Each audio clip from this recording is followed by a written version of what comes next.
বন্ধুরা, সকাল সকাল আমি চলে এসেছি মাঠে। হাটে দেখেন পানির ধাপ, তেলের ধাপ। আর আমি এখন যাচ্ছি মাঠে। তো আমার পিছনে বল খেলার মাঠ। তো এখন মূলত একজন পানি নেবে, সেই জন্য বাড়িতে বললো যে খোকা তুমি চলে এসো, আমি আসছি। সেই জন্য তো আসলাম, এসে দেখছি তো কেউই আসেনি এখনো। তো কী করা যাবে, এত কষ্ট করে হাঁটতে হাঁটতে যাইতে হচ্ছে শশীর ভেতর দিয়ে। কি কষ্ট মাঠের কাজ। তো যারা ভাবছেন মাঠের কাজ এত সহজ,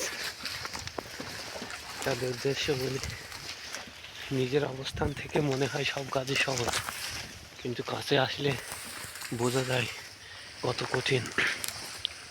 তো চলে এসেছি, একজন পানি নেবে বলছিল। তো বাড়ি থেকে যদি আসতে চাচ্ছিলাম না, এই কুয়াশার জন্য ঠান্ডা লেগেছে, এমনি সর্দি ঠান্ডা ভালো হচ্ছে না। তাও বাবা বললো যাও চলে যাও। সে লোক চলে গেছে, দেখে আসলো। সেই জন্য আসলাম, এসে দেখছি সে লোকের কোনো পাত্তাই নেই। কেমনটা লাগে, যাই হোক, আমি আধা ঘন্টা দেখবো, 40 মিনিট। যদি আসে ভালো, না আসলে আমি বাড়ি চলে যাবো।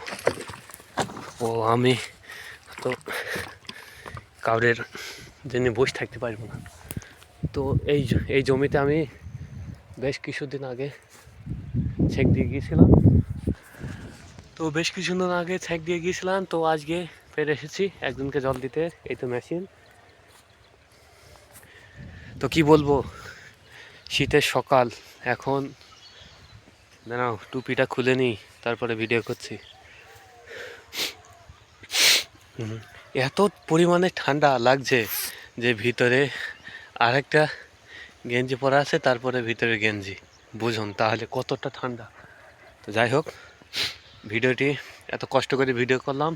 তো ভিডিওটি একটু লাইক লাইক শেয়ার, চ্যানেলটি সাবস্ক্রাইব এবং ফেসবুক পেজটি ফলো করে দিও।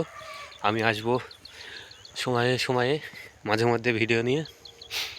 তো ভিডিওটি কেমন লাগছে, মাঠের পরিবেশ একদম ফুটন্ত সকালবেলা একদম, এখন 9টা 8:30 বাজে।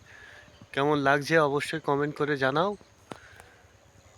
তো এই ভুট্টাটাই ছেঁক হবে, আর এটা আমাদের জমি। এখানে মূলত জল বেঁধে যাওয়ার কারণে, জল বেঁধে গিয়েছিল, সেই জন্যে সর্ষের চারাগুলো নষ্ট হয়ে গিয়েছিল।